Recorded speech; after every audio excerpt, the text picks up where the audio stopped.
दोस्तों नमस्कार। कौशल्या पब्लिकेशन के प्लेटफॉर्म पे आपका हार्दिक स्वागत है।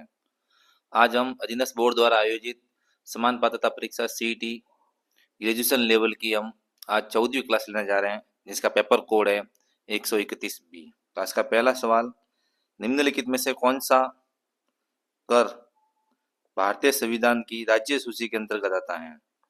चार स्टेटमेंट दे रखे हैं।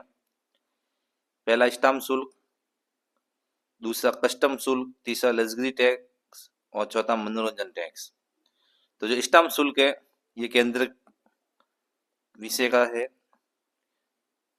कस्टम शुल्क है ये भी केंद्र के विषय का है, लग्जरी टैक्स है ये राज्य द्वारा लगाया जाता है और मनोरंजन टैक्स है इंटरटेनमेंट टैक्स ये भी राज्य द्वारा लगाया जाता है। मतलब तीन और चार, तीन और चार मतलब ये आंसर होगा इसका। संविधान में तीन सूची दे रखी है केंद्र की, जिसमें केंद्र का अधिकार होता है कानून बनाने का, राज्य सूची इसमें राज्य का अधिकार होता है, एक समवर्ती सूची होती है जिस पर दोनों को समान अधिकार होता है। केंद्र का है, इसमें 97 विषय पर केंद्र कानून बना सकता है, राज्यों में 61 विषय पे राज्य कानून बना सकता है और दोनों मिलकर, इसमें 52 है, 52 कानून ये दोनों मिलकर बना सकते, दोनों को समान अधिकार है। अब केंद्र के जो इंपॉर्टेंट है वो हम यहाँ चर्चा करेंगे। केंद्र में आएगा रक्षा, विदेशी मामले, मुद्रा और सिक्के, रेलवे, नागरिकता, वेरी इंपॉर्टेंट है ये नागरिकता, ये केंद्र का विषय है, नागरिकता और आयकर ये केंद्र के विषय हैं, ये केंद्र सूची में जाएंगे। राज्य सूची जिसमें 61 विषय, राज्य सूची में इंपॉर्टेंट एक तो स्वास्थ्य ये राज्य विषय का है, पुलिस राज्य विषय का है और वन इंपॉर्टेंट है, ध्यान रखें ये राज्य सूची का विषय है।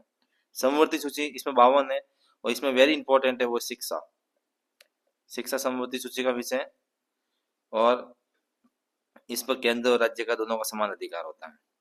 अगला प्रश्न,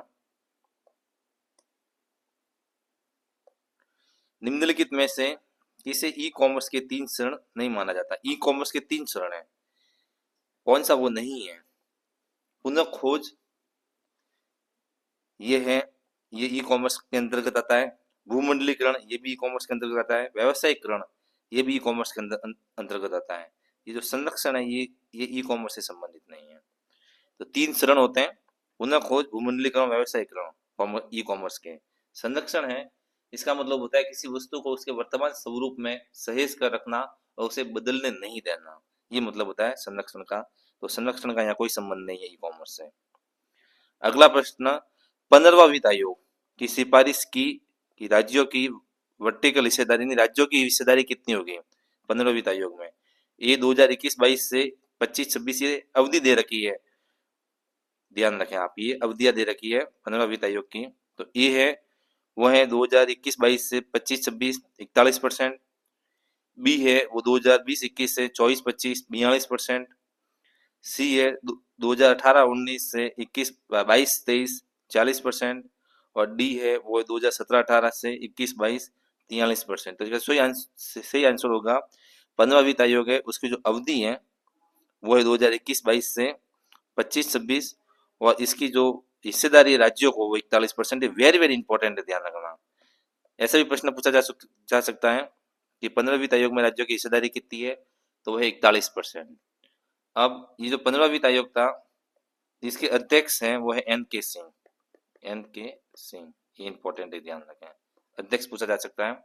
और अभी हाल ही में 16वां वित्त आयोग भी गठित किया जा चुका है, 16वां, और ये जो गठित किया गया है 16वां वित्त आयोग, ये किया गया 31 दिसंबर 2023 को गठित किया गया है, वेरी इंपॉर्टेंट। और इसकी जो अवधि होगी वो होगी 2026-27 से 2030-31, ये ध्यान रखें। और इसके अध्यक्ष वेरी इंपॉर्टेंट है, 16वां वित्त आयोग के अध्यक्ष। 15 का पूछा जा चुका है तो 16वां का पूछने की पूरी पूरी संभावना है। तो 16वें वित्त आयोग के अध्यक्ष है doctor Arvind Panagariya, Arvind Panagariya, Panagariya, very very important. अगला प्रश्न,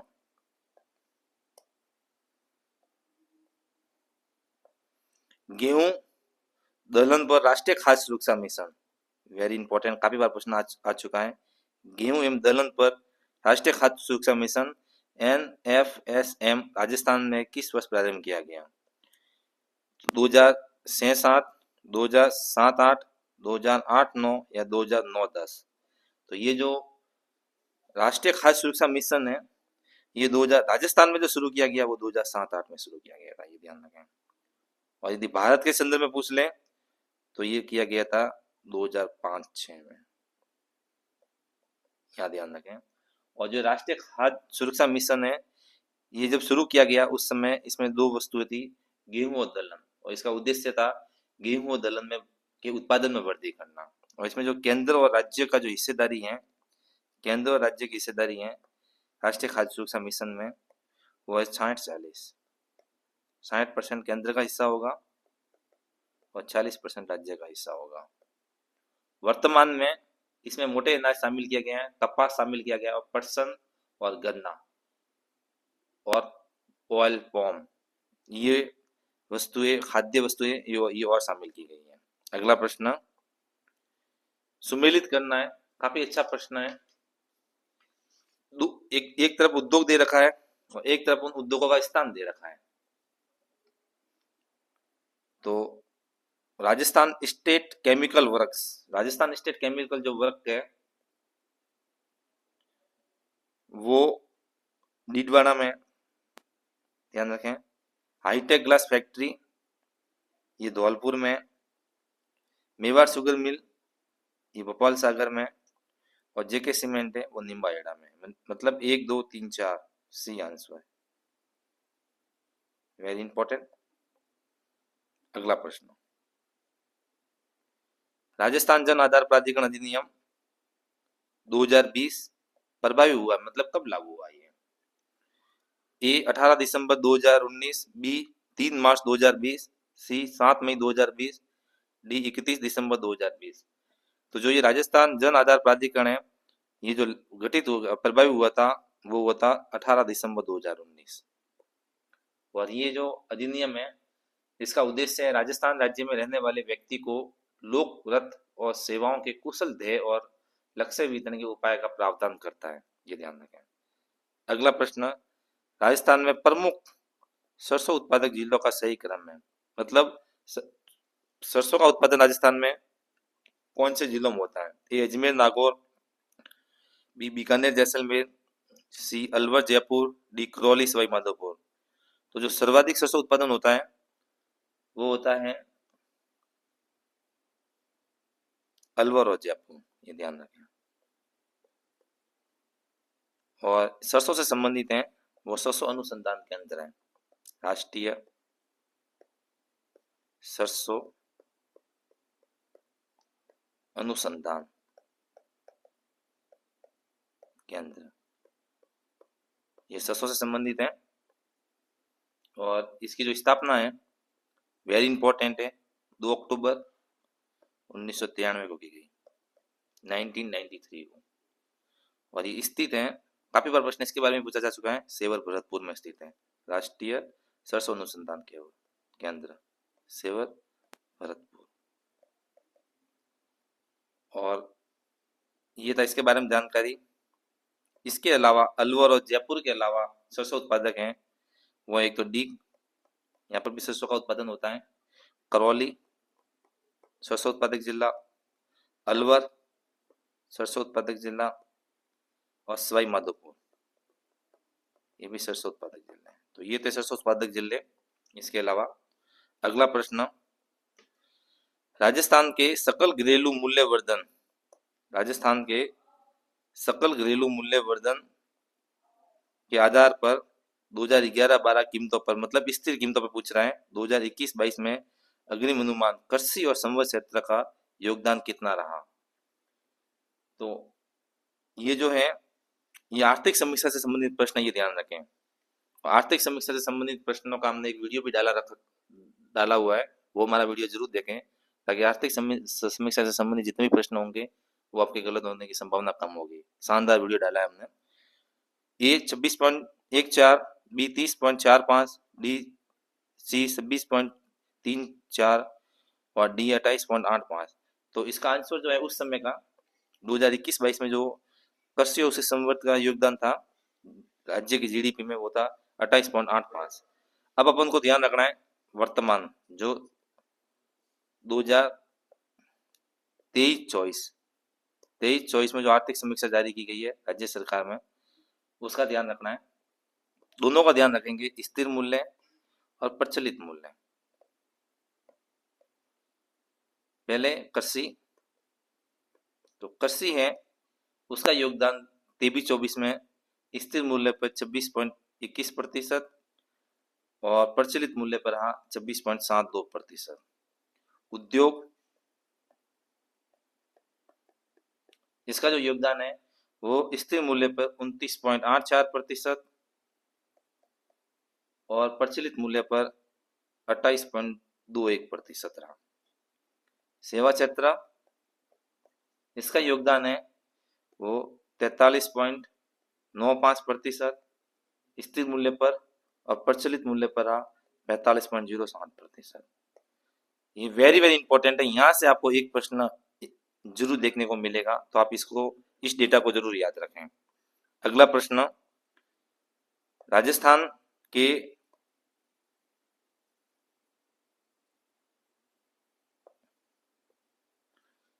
के लिए जल जीवन मिशन योजना में केंद्र राज्य की सहभागिता कितनी है? ए 75-25, 50-50, 25-75, 80-20। तो जो जल जीवन मिशन है इसकी केंद्र और राज्य की जो भागीदारी है वो 50-50, दोनों 50-50 का योगदान देते हैं। और जो ये जल जीवन मिशन है इसको केंद्र सरकार ने अगस्त 2019 को लागू किया था और इसमें 50-50 भागीदारी है। ये प्रश्न पूछा जा चुका है। इसका जो उद्देश्य है वो है 2024 तक ग्रामीण क्षेत्रों में हर घर पेयजल उपलब्ध करवाना। ये इसका इंपॉर्टेंट है, ये ध्यान रखें। वापिस एक बार सुन लें, इसका जो उद्देश्य है जल जीवन मिशन योजना का वो है 2024 तक ग्रामीण क्षेत्र में हर घर पेयजल उपलब्ध करवाना है। अगला प्रश्न, किस वर्ष में राजस्थान की पहली हस्तशिल्प नीति जारी की गई थी? 2019, 2018, 2022 या 2021? जो ये हस्तशिल्प नीति है राज्य की पहली, वो 2022 में पूर्व मुख्यमंत्री श्रीमान अशोक गहलोत द्वारा जारी की गई थी। और यदि मान लो इसकी एग्जैक्ट डेट पूछ लें तो वो थी 17 सितंबर 2022। और इसी के दिन 17 सितंबर 2022 के दिन पहली हस्तशिल्प नीति और एमएसएमई नीति, ये दोनों एक साथ जारी की गई थी 17 सितंबर 2022। और इसका जो उद्देश्य है हस्तशिल्प नीति का वो है औद्योगिक विकास के लिए राज्य में दस्तकार और शिल्पकारों को रोजगार प्रदान करना। ये इस हस्तशिल्प नीति का उद्देश्य था। अगला प्रश्न, Indian park rating system IPRS report 2.0 के अनुसार राजस्थान में कितने पार्कों को लीडर के रूप में दर्जा दिया गया? ये करंट से संबंधित उस समय का प्रश्न था, तो ये इतना इंपॉर्टेंट नहीं है, मगर फिर भी इसका जो आंसर होगा वो 17 होगा। 17 उस समय पार्कों को दर्जा दिया गया था लीडर के रूप में। अगला प्रश्न, निम्नलिखित में से कौन सा सिंचाई परियोजना जिला सम्मिलित नहीं है? काफी अच्छा प्रश्न है ये, ध्यान रखें। पांचना ये करौली में, ओराई ये चित्तौड़ में, गुड़ा ये बूंदी में, मानसी वाकली डूंगरपुर में नहीं है। मानसी वाकल है वो उदयपुर में है। जो ये मानसी वाकल है उदयपुर में, मानसी वाकल